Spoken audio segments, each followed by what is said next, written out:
बिस्मिल्लाहिर्रहमानिर्रहीम, अस्सलामु अलैकुम। एक बार फिर ताज़ा गज़ल लेकर आपकी खिदमत में हाजिर हुआ हूँ। गज़ल के अशआर कुछ ऐसे हैं।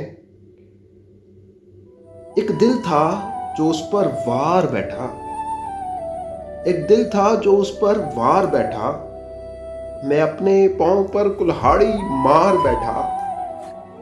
वो माहिर था मोहब्बत लूटने में, सो इसलिए वो माहिर था मोहब्बत लूटने में, सो इसलिए सरे राह चलते मैं अपना आप हार बैठा। प्यार का दश्त इसमें तन्हा और नहत्ता मैं, प्यार का दश्त और उसमें तन्हा और नहत्ता मैं, और इतने में वो कर मेरा शिकार बैठा।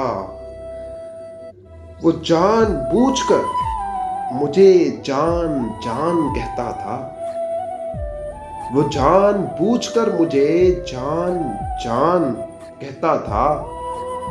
इसी गोमगो में मैं भी जान पुकार बैठा। अब बाल दाढ़ी क्या संवारूं मैं तैयब, अब बाल दाढ़ी क्या संवारूं मैं तैयब, वो मेरे सारे वजूद को संवार बैठा।